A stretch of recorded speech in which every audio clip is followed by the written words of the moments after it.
할렐루야. 서로 축복하십니다. 3월 한 달 예수님과 함께 재밌게 놉시다. 그렇게 되시기를 축복합니다. 절기상 3월 5일이 경칩입니다. 그래서 이제 봄비가 지금 부슬부슬 내려서 이 월삭을 지키는 여러분에게 봄비처럼 하나님의 복이 임하기를 축복합니다. 경칩이 되면은 이제 겨울잠을 자던 개구리가 깨어나고 생명이 이렇게 움돋는 이제 그런 계절의 시작입니다. 또 3월 21일이 춘분입니다. 그래서 이제 밤하고 낮의 길이가 이제 똑같은 그 날 그때를 기점으로 해서 낮의 길이가 점점 길어지게 되죠. 또 우리 3월달은 우리 귀한 자녀들이 새로운 학기를 시작합니다.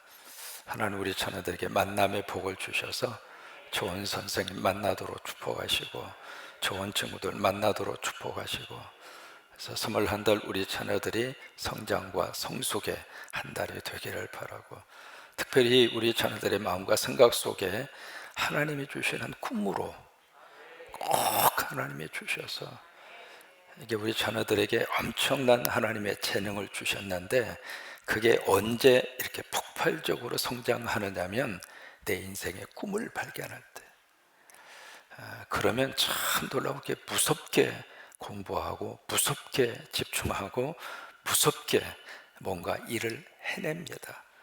그래서 우리의 기도의 제목이 그거예요. 하나님 우리 자녀들에게 하나님이 주시는 꿈을 요셉처럼 가슴에 심게 하여 주시옵소서.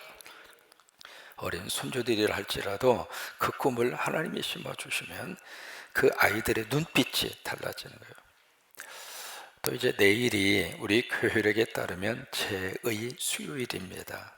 그래서 영어로 애쉬 웬스데이 그렇게 이야기하죠. 작년에 이제 종려주일에 썼던 그 종려나무 가지를 1년 동안 십자가에 걸어놨다가 그것을 내일 태웁니다.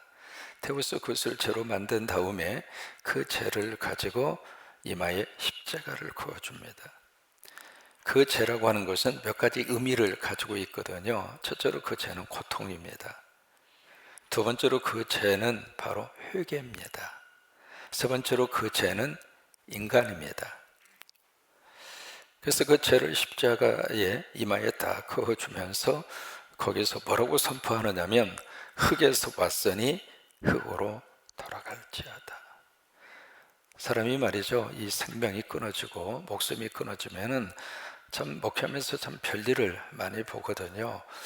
미국에 오셔서 이제 이렇게 여행하시다가 갑자기 부모님이 돌아가셔서 그분을 이제 한국으로 모시고 와서 장례식을 치르려고, 근데 이게 호흡이 딱 끊어지고 나니까는요 이게 완전히 침략이에요. 그래서 이제 그때 대한항공을 통해서 한국으로 모셔가는 그 절차를 진행을 해드렸는데 완전히 큰 짐짝으로 해서 거기다가 주소 써가지고 짐칸에다가 집어넣어요. 그러니까 우리 목숨 있고 생명 있는 이 순간이 너무 소중한 거예요. 내가 지금 호흡하고 있고 오늘 하루를 살 수 있는 것 자체가 너무 소중해요. 근데 이게 화장터에 가서 화장을 딱 하고 나면 아무리 길어도 1시간 반입니다. 아이들은 30-40분이면 끝납니다. 그렇게 해서 이제 내 손에 쥐어지는 게 한 줌의 재예요. 그러니까 그 재를 이마에 딱 이렇게 그어드리면서 너는 흙이다. 우리 존재 자체를 알라고 하는 것이죠. 흙에서 왔으니 흙으로 돌아갈지어다. 그러면서 이제 그때부터 사순절이 시작이 됩니다. 부활주일 직전까지. 그래서 부활주일 직전, 금년은 4월 16일이 되겠죠. 부활절 직전을 바로 이스터 이브라고 합니다. 그날까지를 가리켜서 40일 동안 하나님 앞에 우리가 경건하게 십자가를 묵상하고 지내는 그 시간, 우리들은 이제 9차 새벽기도 총진군을 합니다. 주제 여러분 앞에 나와져 있죠? 한번 외쳐볼까요? 성광! 한 번만 더 하실까요? 성광! 주제를 가지고 요한복음 강해 시간을 갖습니다. 특별히 금년에 우리 새벽기도 총진군을 준비하면서 우리 목사님 기도하신 대로 금년이 70주년이거든요. 뭔가 의미 있는 일을 좀 같이 한번 해보자 해서 TF팀이 구성이 됐고 여러 가지 많은 사업의 계획을 가지고 있는데 이제 그 중에 본교육 출신의 목회자가 지금 현재까지 파악이 된 분이 19분입니다. 근데 이제 본교육 출신 목회자들이 여러 교단 속에 다 들어가 계세요. 우리 기장도 있고요, 예장도 있고요, 합동도 있고요, 기성이라고 그래서 기독교 성결회 기성도 있고, 그래서 교단적으로 많은 부분 속에 본교육 출신 목회자들이 그렇게 들어가 계셔서 이제 기도하면서 어느 분을 강사로 좀 모실까, 다 모실 수가 없고 그 중에 몇 분만 모셔야 되는데, 물론 모든 목회자들이 다 훌륭하십니다. 그래서 이제 기도하는 가운데 그래도 앞으로 목회 여정에 조금이라도 더 많이 남아있는 분들, 왜냐하면 우리 함께 여기서 하나님 앞에 지켜지는 이 새벽의 영성이 그분들의 목회 현장으로 접목이 됐으면 좋겠다. 앞으로 그분들이 목회하면서 새벽기도 총진군의 어떤 은혜를 마치 불씨가 돼서 그분들이 목회 현장에 단일 목회를 하시든 무슨 목회를 하시든지 우리 성광교회 출신의 목회자들의 생각과 영혼 속에 새벽의 불을 하나님이 확 붙여주셔서, 왜요? 새벽을 깨우면 하나님 복 주시거든요. 새벽을 깨워서 목회하면 하나님이 도와주시거든요. 새벽을 깨워서 간구하면 하나님이 역사하시거든요. 제가 그 경험했잖아요. 그래서 우리 젊은 목회자들이 그 꿈을 가지고 본교회 출신 목회자들이 몇 분이라도 그런 영성과 목회의 마음을 가지고 목회를 했으면 좋겠다, 그 생각이 들어서 우리 토요일 날마다 몇 분의 목사님을 모시면서 새벽의 총진군을 시작을 합니다. 여러분, 3월달은 우리 민족에 있어서 아주 큰 획을 긋는 하나의 날이 있습니다. 3월 9일 무슨 날이죠? 대통령 선거입니다. 우리 기독교인들은 애국하는 애국자입니다. 기독교인들은 나라를 위해서 늘 기도합니다. 그러니까 기독교인들의 마음속에는 하나님 이 나라가 잘되게 하옵소서, 그 우리 기도 제목이잖아요. 하나님도 나라를 위해서 기도해라. 그리고 그게 우리 기독교인들의 가장 중요한 기도 제목이잖아요. 그래서 이번에도 이 대통령 선거를 통해서 여러분 모두가 다 참여하세요.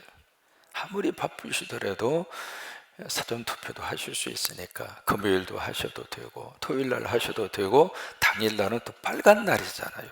투표하라고. 그러니까 어디 가고 싶어도 투표 먼저 하시고, 그래서 꼭 그 투표에 참여하시기를 바랍니다. 아셨죠? 안 하실 분 계세요? 안 계시죠? 다 하시려고 생각합니다. 미국의 역사를 보면은요, 참 재미있는 대통령이 있습니다. 1849년 3월 4일, 그때 12대 대통령으로 테일러라고 하는 그분이 당선이 됐습니다.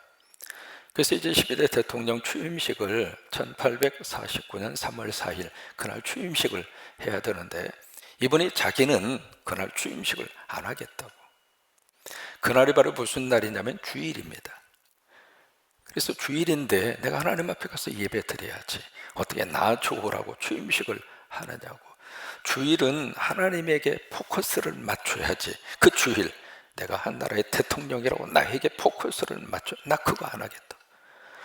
그래서 이제 언론에서부터 시작을 해서 거기는 모든 사람들이 아니라고. 미국은 법적으로요, 그날 3월 4일 낮 12시까지만 대통령 전임자가 그 권한을 가집니다. 낮 12시가 되면 그때부터는 대통령 그 자리의 권한이 새로운 사람에게 넘어갑니다. 법적으로 그렇게 되어져 있거든요. 그러니까 어떻게 움직일 수도 없는 거예요. 그래도 테일러라고 하는 이 사람이 나는 절대로 오늘 대통령 출 안 한다고. 어떻게 해요? 본인이 안 하겠다는데. 그래서 같이 이렇게 모여서 지혜를 짜낸 거예요. 지혜를 짜내서 3월 4일 낮 12시에서 그 다음 날 3월 5일 낮 12시까지 하루 임시 대통령을 세웁니다. 그 하루 임시 대통령이 된 사람이 애치슨이라고 하는 사람이에요. 나중에 국무장관까지 했잖아요. 그분이 미국 역사상 하루 대통령 임기를 하고 끝냈습니다. 앞으로 우리나라 역사 속에 참 존경할 만한 대통령이 나왔으면 좋겠어요. 참 우리나라 역사 속에 모든 사람들이 인정하고 모든 사람들이 너무 귀하게 생각하는 위대한 대통령, 위대한 지도자, 그런 사람을 가질 수 있는 것도 우리 국민으로서 행복이잖아요. 그런 대통령 하나님이 허락하여 주시옵소서. 이 금년의 대통령 선거, 이 후보 모든 선거 과정에서 모든 것들이 너무 네거티브예요. 하나에서 10가지 흠집 잡으려고 혈안이 돼서 도대체 어디서 어디까지 진실이고 어디서 어디까지 거짓인지 온 국민들이 지금 완전히 이 분위기 자체가. 그래도 그런 속에서도 하나님께서 택하실 자를 택하셔서 정말 이 나라의 미래, 5년이라고 하는 기간이 짧지가 않습니다. 누가 대통령이 되느냐에 따라서 이 나라의 미래가 결정이 됩니다. 여러분이 마음에 기도하시고 결정하신 대로 꼭 그렇게 투표를 하시기를 바랍니다. 오늘이 3.1절이 일어난 지 꼭 몇 년 돼요? 103년입니다. 그날을 기억하시면서 자리에서 일어나셔서 대한독립 만세, 우리가 103년 전 사람이다 생각하시고 잊어버리면 안 됩니다. 이게 3.1절에 대한 것을 배우지를 않으면요, 안중근 의사 그러니까 닥터 아닌 줄 알아요. 배우지 않으면 그래요. 유관순 누나 그랬더니 무슨 운동선수인 줄 알아요. 배워야 됩니다. 역사는 가르쳐야 되고 배워야 되고 그 현장으로 어떻든 간에 그 현장의 분위기, 현장의 의미를 마음에 새겨야 됩니다. 대한독립 만세, 자 선창할 테니까 후창하시길 바랍니다. 대한독립 만세! 만세!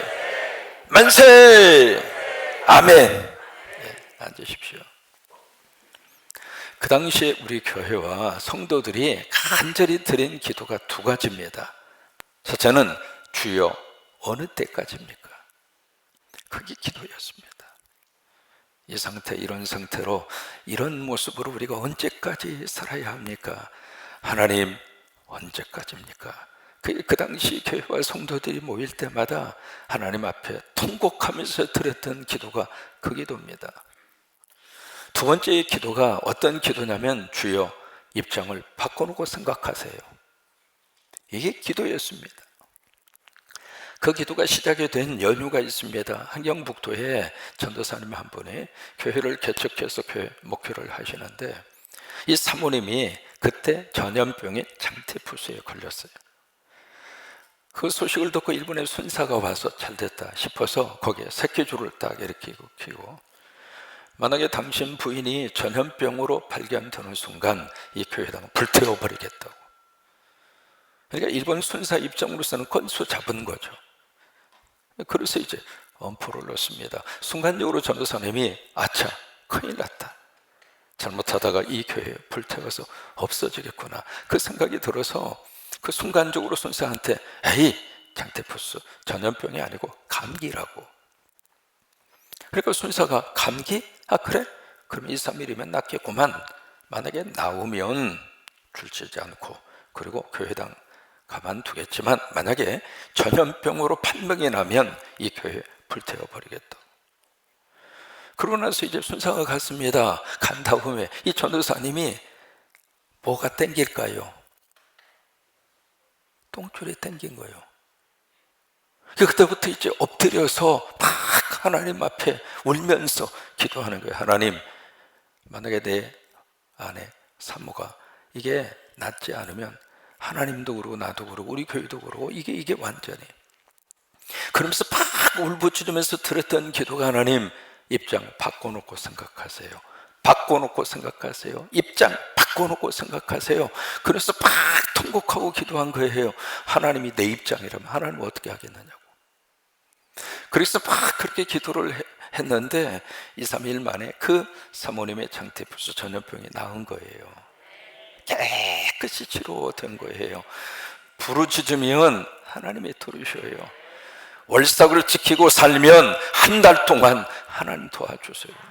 그래서 우리가 기도하는 거예요. 그래서 예배하는 거예요. 우리 하나님 주무시는 분 아닙니다. 하나님 성경 속에다가 가둬놓지 마시고 하나님이 역사적인 하나의 고대 인물로 그렇게 가둬놓지 말고 그 하나님은 지금도 역사하시고 지금도 함께 하시고 지금도 도와주세요. 우리 오른손 들고 아멘. 크게 아멘. 그래서 바꿔놓고 생각하세요. 바꿔놓고 생각하세요. 그게 이제 하나의 계기가 돼서 이 일제 지하에 있었던 교회와 성도들의 기도 제목이 그거예요. 하나님 입장 바꿔놓고 생각하세요. 여러분도 힘들고 어려운 일 당하면 입장 바꿔놓고 생각하라고 그렇게 기도하시기를 바랍니다. 오늘 여러분 출애굽기를 함께 읽었습니다. 출애굽기의 내용은 크게 두 가지입니다. 첫째는 자유와 해방이죠. 두 번째는 자유와 해방을 받은 그들이 어떻게 살 것인가. 이 두 가지 문제입니다. 그러니까 삶에 대한 내용을 말씀을 하기 전에 먼저 자유와 해방의 역사, 노예로 살던 그들이 어떻게 자유인이 됐는가.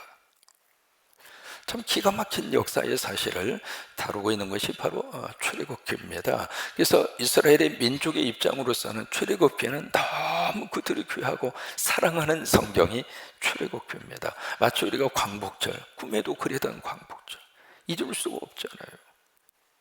그런 것처럼 이스라엘의 역사 속에서의 출애굽의 역사가 모든 역사의 중심축이에요. 출애굽의 역사에서 모든 역사를 새롭게 들여다본 겁니다. 또 하나 주일날 출바벨론, 그 사건을 통해서 세계사와 역사와 하나님의 역사를 재조명을 한 거예요. 그렇게 해서 나온 것이 창세기예요. 그렇게 해서 나오는 것이 역사서이고요. 그렇게 해서 나오는 것이 선지서이고요. 그러니까 이 두 가지의 이 사건을 통해서 그 프리즘을 통해서 그 안경을 통해서 하나님을 발견하고 믿음을 재조명하고 그들의 믿음의 역사를 새롭게 선회를 간 것이 성경이에요. 오늘 출애굽기 1장에 보시면은요, 야곱의 가족 70명이 애굽으로 들어갑니다. 애굽으로 들어가서 거기서 이제 430년을 사는 동안 세상에 엄청난 인구로 불어납니다. 70명으로 들어갔을 때는요, 이 애굽이 그 당시에 엠파이어, 제국이었거든요. 그러니까 70명 별로 티도 나지도 않았죠. 왜? 이 나라 자체가 워낙 큰 나라이고 나일강의 문명을 발견해낼 정도로, 그렇게 애굽이라고 하는 나라는 어떻게 비교할 수 없을 정도로 그렇게 힘있는 강대국이었기 때문에 70명이 들어가봤자 별로 티도 안 나고, 그래서 이제 별 관심도 두지 않았는데 이 70명으로 들어간 이 인구가 계속 불어나는 거예요. 왜? 그들의 표효가 애를 낳든지 전도하든지. 아기를 낳아도 보통 10명 이상씩 낳는 거예요. 계속 인구수 이렇게 불어나는 거예요. 앞으로 모든 나라의 싸움은 인구 숫자의 싸움이에요. 그래서 우리나라 지금 인구 문제가요, 이게 심각한 문제입니다.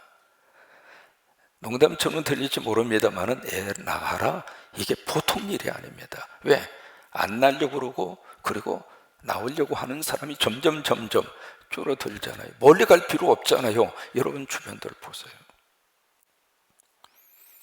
근데 이쪽에 히브리 민족은요, 세상에 아기도 잘 낳고 아기도 많이 낳고, 그래서 계속해서 이제 이렇게 인구가 이렇게 늘어나게 되는데, 그러니까 이 애굽 사람들이 어느 정도 생각을 했는가. 오늘 8절에 보시면은요, 요셉을 알지 못하는 새 왕이 일어났다.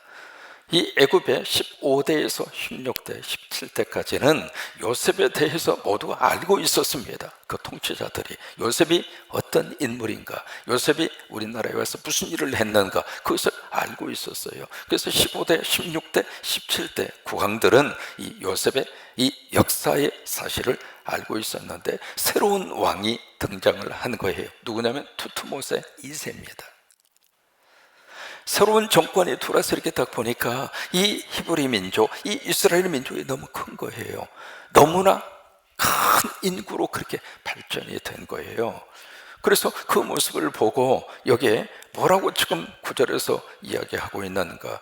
그가 그 백성에게 이르되, 애굽 사람들한테 지금 이야기를 하는 거예요. 이 백성 이스라엘 자손이 우리보다 많고 강하다. 이제 위협의 세력으로 느껴지게 된 거예요. 아무 존재감이 없다고 생각을 했던 그 작은 소수의 민족 가운데 민족이었던 히브리 민족이 애굽 제국이 생각했을 때, 그 왕이 생각했을 때, 야, 이 민족 보통이 아니다, 우리보다 강하다, 그 위협을 느낄 정도로 이 히브리 민족들의 숫자가 늘어나고 그만큼 히브리 민족의 파워가, 국력이 그만큼 커진 거예요. 여러분 기억하십니까? 어린 시절 일본하고 우리와의 관계, 무엇 하나 우리가 일본을 따라잡을 수 있을 만한 게 뭐가 있었습니까? 옛날에 공항이 김포공항이었잖아요. 김포공항에 대부분 해외에서 갔다 오시는 분들, 그때의 해외는 가장 많이 다녀오는 코스가 일본이었잖아요. 일본 갔다 오면 전부 다 바리바리 양손으로 뭐 하나씩 들고 왔습니다. 뭘 들고 왔을까요? 코끼리 밥통. 그게 그렇게 좋았어. 그것뿐만이 아닙니다. 소니 제품, 파나소닉 제품, 도시바 제품, 꿈의 제품들이었죠. 도대체 우리는 이런 거 언제 만들어서 써보나? 언제 우리는 이런 기술력을 가지게 될 것인가? 그렇게 우리나라가 일본하고 비교를 딱 해봤을 때 마치 애굽의 제국이 히브리 민족을 들여다보는 것처럼 한국이 그랬어요. 근데 여러분 지금 보세요. 미국에 가시면은 한국도 들어와 있습니다만 코스트코라고 하는 대형 몰이 있잖아요. 도매를 전문적으로 하는 대형 몰, 코스트코 대전에 있잖아요. 이제 그 큰 매장입니다. 엄청나게 큰 그런 매장이죠. 그 매장에 딱 들어가면, 지난번에도 이제 딸내미 있는 곳에 가서 코스트코를 딱 가보니까 딱 들어가는 입구, 가장 사람들이 왕래가 많은 곳이고 그게 출입구니까 딱 들어가자마자 거기에 큰 TV, 가전제품이 쭉 진열을 했습니다. 들어가자마자 큰 대형 TV, 거기에 로고가 딱 찍혀져 있는데 뭐라고 찍혀져 있을까요? LG.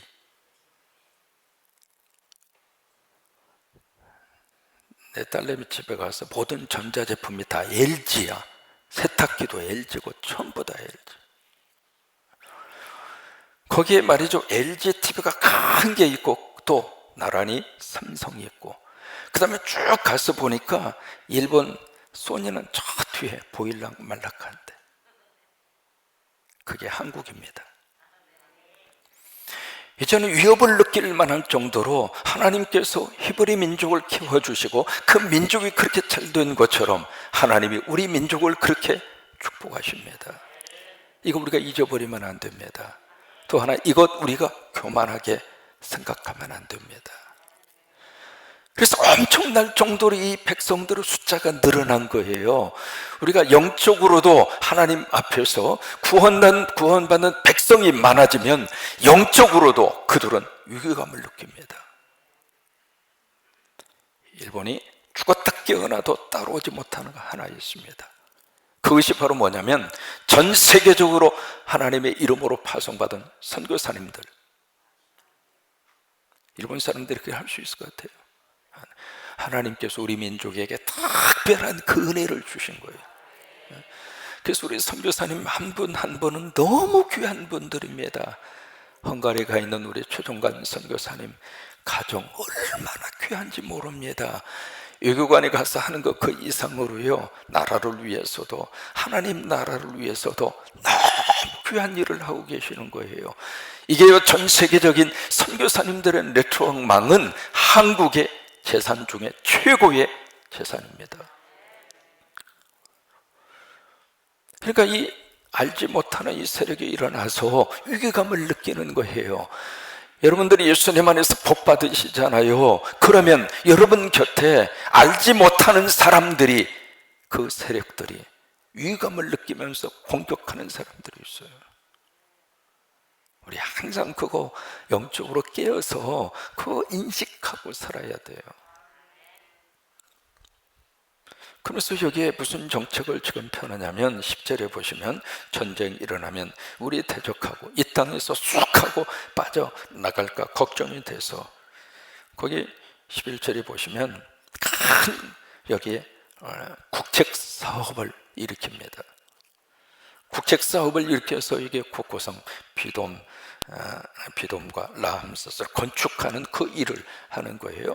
그래서 이제 대대적인 국책 사업을 벌여서 거기에 이 두 개의 모든 이 국책 사업의 노동력을 바로 히브리 사람들을 대상으로 해서 육체적으로 큰 하나의 노동력을 제공하도록 노동력에 투입하도록 그렇게 해서 몸이 완전히 그냥 지치도록, 사람이 몸이 지치면 생각도 마음도 다 지치게 되어져 있고, 그렇다면 이제는 무슨 부부의 관계도 그렇고, 그러면 출산율도 저하될 수 있고, 그러면 인구 숫자가 줄어들면 자동적으로 저들도 힘이 약화가 되고, 그 생각을 하고 지금 여기에 국책 사업으로 이 사업을 하는 거예요.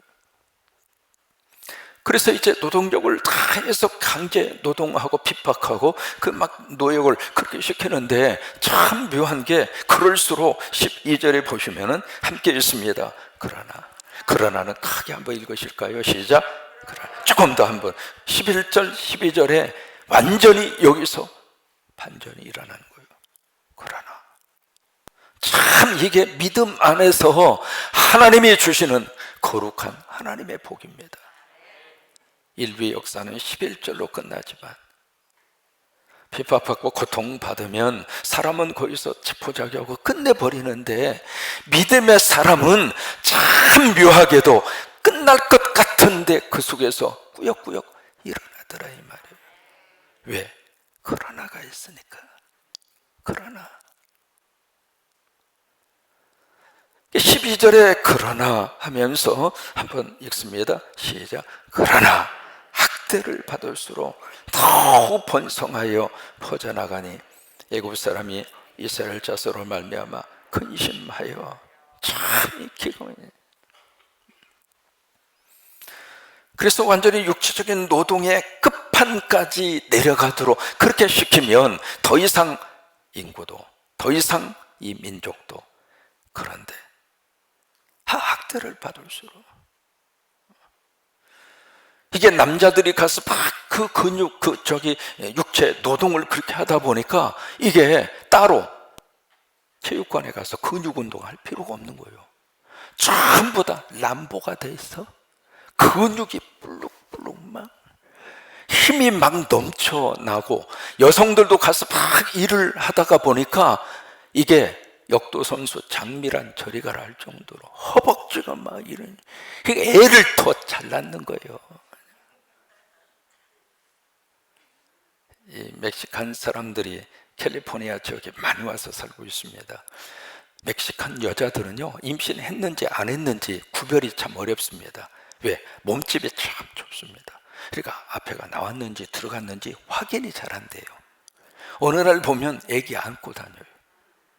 근데 아기를 안고 다녀도 우리처럼 무슨 아기를 그렇게 안 합니다. 이게 태어난 지 일주일밖에 안 된 아기도 무슨 바구니 짊어지고 다니는 것처럼 손에다 이렇게 들고 다녀요. 등치가 좋아가지고 애도 얼마나 잘 낳는지 그냥 힘 한번 주면 쏙쏙 나오는 것 같아. 그래서 이게 멕시칸 이 엄마가 아이들을 데리고 마켓에 와서 물건을 사잖아요. 그러면 손님에게 들으면은 거기 손님이 들어 딸랑 딸랑 딸랑 그러거든요. 소리를 나게 그렇게 손님이 들어오는 것을 알 수 있도록.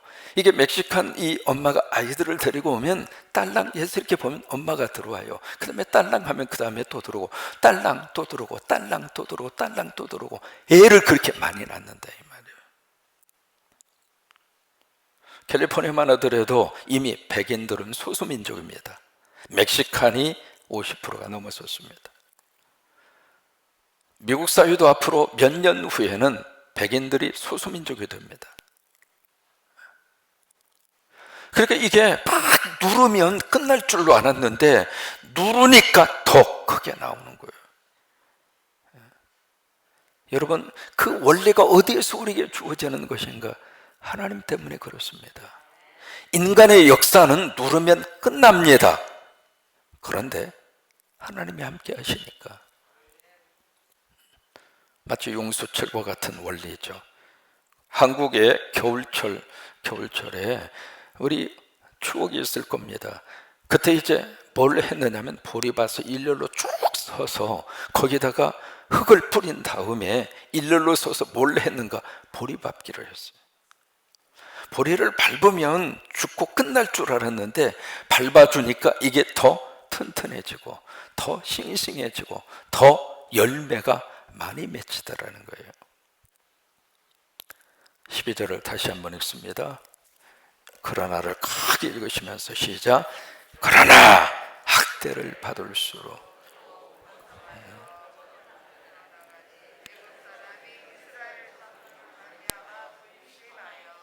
네, 아멘. 고린도후서 4장 8절로 9절의 말씀. 사방으로 괴성을 당하여도 답답한 일을 당하여도 핍박을 받아도 거꾸리뜸을 당하여도. 근데 그 뒤에 보시면은요, 거기에 우겨쌈을 당해도 내가 쌓이지 아니하고 답답한 일을 당하여도 내가 망하지 아니하고 핍박을 받아도 내가 버림바 되지 아니하고 거꾸림을 당하여도 난 망하지 않는다.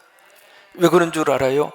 이는 능력의 크심이 사람에게 있지 아니하고 하나님에게 있습니다. 할렐루야. 그 하나님 의지하고 3월 한 달 예수님하고 행복하게 도십시다. 이런 일 저런 일이 있을 수 있습니다. 그러나 주님과 더불어서 하루하루 그냥 행복하게 놀자고요. 아시겠죠? 그렇게 되시기를 주의 이름으로 축원합니다.